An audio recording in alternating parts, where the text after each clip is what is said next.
Why most offline businesses fail. इसमें मैं बात करूंगा 3 की पॉइंट जिसके ऊपर में कोई भी बिजनेस रन करता है। अगर आप भी कोई ऑफलाइन बिजनेस करते हैं, लोकल बिजनेस रन कर रहे हैं, तो ये वीडियो आपको बहुत पावरफुल होने जा रहा है। ठीक है, चलिए समझते हैं एक एक करके वो तीनों क्या पॉइंट है जिसकी वजह से आपका बिजनेस को सक्सेसफुल बना सकते हैं और फेल होने से बचा सकते हैं। तो नंबर 1 रीज़न ये है कि ब्रांडिंग करना पड़ेगा आपका बिजनेस को। ब्रांडिंग इसीलिए बात करता हूँ मैं क्योंकि बहुत बार जो है इंसान जो रॉन्ग ब्रांडिंग करने की वजह से या ब्रांडिंग नहीं करने की वजह से उनको कोई मार्केट में पहचानता नहीं है और उनको मार्केट में कुछ वैल्यू नहीं रह जाती है। आप भी जानते हैं कोई शू जो है 200 का मिलता है, कोई शू 2000 का मिलता है। आखिर इतना का डिफरेंस क्यों है? डिफरेंट इसीलिए है कि वो जो है कंपनी अपना बिजनेस को लेकर के बहुत ज़्यादा ब्रांडिंग करती है और अच्छा से उनको मार्केट में प्रेजेंस है। जैसे मेरा एग्जांपल बताता हूँ, जब मैंने बिजनेस पहला शुरू किया था तो मैंने क्या किया था कि सिंपली एक शॉप लेकर के अपना जो सर्विसेज से डाल दिया था। डालने के बाद में मैं वेट कर रहा हूँ कि आराम से कस्टमर आएंगे, तब जाकर मैं सेल्स शुरू करूँगा, अपना सर्विसेज शुरू करूँगा। और इसी चीज़ को लेकर के बहुत देरी हो गया और धीरे धीरे जो है कस्टमर आना शुरू हुआ, लेकिन उतना रिजल्ट नहीं मिला जितना मुझे रिजल्ट मिलना चाहिए।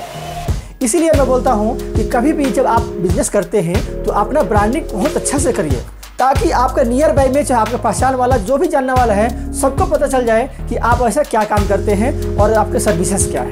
ठीक है, चलिए बात करें नंबर 2 पे। नंबर 2 ये है कि आपका बिजनेस का एक सिस्टम होना चाहिए। सिस्टम क्यों ज़रूरी है कि जब आप बिजनेस में काम करते हैं तो अकेले आप सारा चीज़ हैंडल नहीं कर सकते हैं। तो बहुत बार क्या होता है कि आपको बिजनेस छोड़ करके एक जगह से दूसरी जगह जाना पड़ता है, या जो है मार्केट जाना हो गया, चाहे किसी फंक्शन में जाना हो गया। अगर उस समय में आपका सिस्टम सही नहीं रहेगा तो आपको उतना देर के लिए बिजनेस क्लोज करना पड़ेगा। या ऐसा भी होता है कि आपका बिजनेस में आप उलझ करके कहीं फंक्शन में, कहीं शादी में, कहीं पे भी जा नहीं सकते हैं, इसलिए कि सारा बिजनेस आप पे डिपेंडेंट है। अगर वहीं पे अगर आप सिस्टम बना देते हैं तो होगा क्या कि आपके दुकान में या आपके ऑफिस में या आपके बिजनेस में दूसरा कोई भी आदमी रहेगा, वो प्रोसेस को फॉलो करके, वो सिस्टम को फॉलो करके आपका बिजनेस को हैंडल कर सकता है और अपने बिजनेस को स्केल कर सकते हैं। तो मैंने कैसे किया था, जैसे मैं इसके बाद में जो है जब मैंने बिजनेस शुरू किया था तो मैंने एक पूरा प्रोसेस सेटअप कर दिया था। ठीक है, कि कौन सा आदमी जैसे कैश लेना है तो क्या सिस्टम है, अगर सर्विस लेना है तो सर्विस का क्या प्रोसेस है, उनका जो है अमाउंट कैसे बताना है और उसके बाद में उनका बिलिंग कैसे करना है, एक एक करके सिस्टम बना दिया था। ठीक है, इससे मुझे फ़ायदा ये हो गया कि मैं नहीं रहता था बिजनेस में तो भी जो है मेरे पास जो काम कर रहे थे आराम से बिलिंग करके, आराम से जो भी काम करना था करके रखते थे। मैं शाम को आराम से रिपोर्ट आकर के देखता था। और सिस्टम सेटअप करने से क्या है कि आपको एक रिपोर्ट सेट करके आराम से फाइंड आउट कर सकते हैं कि आपका बिजनेस में कितना लॉस हो रहा है, कितना आपको फ़ायदा हो रहा है। ठीक है, ये सबसे बड़ा ज़रूरी है सिस्टम को सेटअप करना। और सबसे बड़ी बात ये भी होता है, अगर आपका सिस्टम सही तरीके से सेटअप कर लेते हैं तो मैक्सिमम काम आपका ऑटोमेशन में चला जाता है। ऑटोमेशन का मतलब आप भी समझते होंगे ऐसा सिस्टम जो कि आपके बिना भी बिजनेस चलता रहे। ये कब हो पाएगा? ये तभी हो पाएगा जब अपना बिजनेस को लेकर के कुछ एक स्टेप ऑफ प्रोसेस बना देंगे और ऑटोमेटिक जो है जैसे कि ऑनलाइन में लेके जा सकते हैं आप बिजनेस को, अपना जो सोशल मीडिया मार्केटिंग कर सकते हैं। आजकल सोशल मीडिया में देख रहे हैं बहुत सारा बिजनेस जो है आगे बढ़ रहे हैं। आपने रिसेंटली आपने देखा होगा दिल्ली में बाबा का ढाबा नाम से सुना होगा, फेमस है बहुत आज की डेट में। तो आपको रियलाइज़ किया होगा कि कुछ दिन पहले तक उनको कोई नहीं जानता था, और अगर आज का देखेंगे आप जो है उनका कितना ज़्यादा है अब प्रेजेंस हो गया है, उनका इन्फ्लुएंस इतना ज़्यादा हो गया है कि डेली लोग लाइन लगा कर उनके पास में आते हैं खाना खाने के लिए। ये क्यों हो पाया है? मात्र सोशल मीडिया के पावर की वजह से। तो आप भी जो इग्नोर मत करिए सोशल मीडिया के सिस्टम को, अपना बिजनेस में अप्लाई कीजिए ताकि आपका बिजनेस को लोग जाने और अच्छा से उसको इम्प्रूव करें। चलिए बात करते हैं स्टेप नंबर 3। स्टेप नंबर 3 में आपको क्या करना होता है, कस्टमर को लेकर आना होता है आपका सिस्टम के ऊपर में। यहीं पे बहुत सारा जो है लोकल बिजनेस फेल हो जाते हैं। जैसे आपने देखा होगा कोई भी दुकान ऑफिस या बिजनेस शुरू करता है तो वो तो खूब अच्छा जो है ऑफिस को सजा देगा, जो आइटम रखना आइटम रख देगा, जो सर्विसेज से लिस्ट कर देगा सारा चीज़, लेकिन उनको पता नहीं है कि कस्टमर कैसे आएगा, जो कि सबसे क्रिटिकल पॉइंट है। आपका बिजनेस का रेवेन्यू आने का एकमात्र सोर्स है कस्टमर।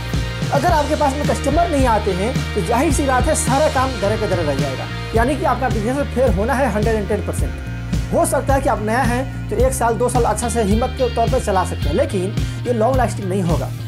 और इसकी वजह से होता क्या है, आप हमेशा स्ट्रगल करते रहते हैं, हमेशा कर्ज लेते रहते हैं, और हमेशा जो है आप फाइनेंस में चक्कर में उलझ करके अपने मेन बिजनेस के ऊपर फोकस नहीं कर पाते हैं। ठीक है, तो आपको कस्टमर लाने के लिए क्या कर सकते हैं यहाँ पे देखिए, सबसे पहले आप क्या कर सकते हैं कि अपने बिजनेस को गूगल में लिस्ट करिए, ताकि कोई भी अगर सर्च करे आपके नियर बाई शॉप के ऊपर में या नियर बाई बिजनेसेस को लेकर के, तो गूगल में सर्च करने से आपको मिल सकता है। नंबर 2 क्या कर सकते हैं कि आपका जो भी मार्केट प्लेस है, जैसे कि डस्ट डायल, अमेजॉन, ठीक है, इंडिया मार्ट और इसी तरीके से अदर प्लेटफॉर्म भी है, जैसे फेसबुक मार्केट प्लेस भी है, वहाँ पे भी अपने बिजनेसेस को लिस्ट कीजिए।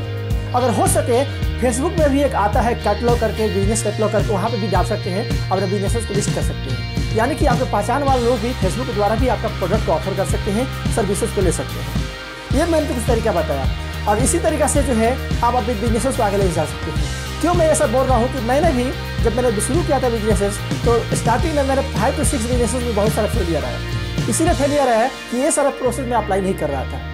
लगभग जो है 4 ईयर से सारा मेहनत करने के बाद में, एक एक करके रियलाइजेशन करने के बाद में, और लाखों रुपया मतलब कि वेस्ट मत बोलिए उसको, इन्वेस्ट करने के बाद में जो है तब जाकर मुझे समझ में आया कि मैं कहाँ गलती कर रहा हूँ। और उसी चीज़ को मैं आपको बता रहा हूँ ताकि आप भी जो है वो सारे खर्चों से बच जाए, आप सारे नुकसान से बच जाए। ठीक है, तो ये जो तरीका है आप अप्लाई कर सकते हैं। और दूसरा चीज़ ये भी कर सकते हैं कि अगर चाहते हैं कि आपका कस्टमर जल्दी आए, तो आप जो है कुछ ऐड रन कर सकते हैं। तो बहुत सारे लोग बोलते हैं ऐड को रन करना है, पैसा नहीं है। अरे भाई ये बात भी सोच लीजिए, अगर पैसा नहीं है तो भी आपको ऐड चलाना है। क्यों चलाना है ऐड? कि जब आपके पास में पैसा नहीं रहेगा, यानी कि आपके पास कस्टमर नहीं है। कस्टमर लाने के लिए क्या कर सकते हैं, कुछ पैसे डाल सकते हैं ऐड के ऊपर में। तो ऐड चलाने के लिए फेसबुक ऐड चला सकते हैं, यूट्यूब के ऊपर ऐड चला सकते हैं, और गूगल के ऊपर चला सकते हैं। यानी कि आप अगर ऐड चलाएंगे तो क्या होगा कि डे 1 से आपके पास में इंक्वायरी आने लगेगा और आपके पास सेल्स आने लगेगा। ठीक है, तो इसको यूज़ करके जल्दी से अपने बिजनेस को आगे लेके जा सकते हैं। ये था 3 प्रोसेस। सबसे पहले क्या करना है, ब्रांडिंग करना है। दूसरा क्या करना है, आपका सिस्टम सेटअप करना है। तीसरा क्या करना है, आपके पास कस्टमर लाना है। अगर तीनों चीज़ अगर फॉलो कर रहे हैं तो 110% आपका बिजनेस ग्रो कर रहा है। अगर इसमें से कोई भी चीज़ मिसिंग है तो समझ लीजिए कि आपका बिजनेस स्ट्रगल कर रहा होगा, और आगे भी स्ट्रगल करने वाला है, और आपका बिजनेस एक दिन बंद हो जाएगा। अगर चाहते हैं आपके बिजनेस को बचाने के लिए ये तीनों प्रोसेस को फॉलो कीजिए, और चाहते हैं इसी तरीक़ा से मेरा वीडियो को देखने के लिए और इसको प्रोसेस को जानने के लिए, तो नीचे डिस्क्रिप्शन में लिंक दिया होगा, उस लिंक को क्लिक करके आप डाउनलोड कर सकते हैं पूरा का पूरा मॉडल। ठीक है, ये पूरा मॉडल फ्री में होगा, और जिसमें आप डिटेल में समझ सकते हैं कि ये मॉडल को, ये सिस्टम को कैसे अपना बिजनेस के ऊपर अप्लाई करना है। और इसके अलावा जो अगर आप चाहते हैं कुछ जानने के लिए आपका बिजनेस के ऊपर में कि आपका बिजनेस को कैसे आप ग्रो कर सकते हैं, तो आप कमेंट में मुझे बताइए कि आप कौन सा ऐसा बिजनेस कर रहे हैं। मैं उसको रिसर्च करूँगा और आपके बिजनेस को लेकर के मैं बताऊँगा कि कैसे आप बिजनेस को आगे लेके जा सकते हैं। और अगर चाहते हैं इसी तरीके से वीडियो देखने के लिए तो चैनल को सब्सक्राइब कर दीजिए। अगर अब ये वीडियो अच्छा लगा तो लाइक कीजिए, और अपने दोस्तों को भी शेयर कीजिए, ताकि जो है जिसका बिजनेस है उनको ये देख करके उनको भी फ़ायदा मिले और समझ में आ जाए। ठीक है, चलिए फिर मिलते हैं किसी और वीडियो में। इसी तरह का मज़ेदार वीडियो लेके आता रहूँगा। आपका दोस्त हसन। सी यू।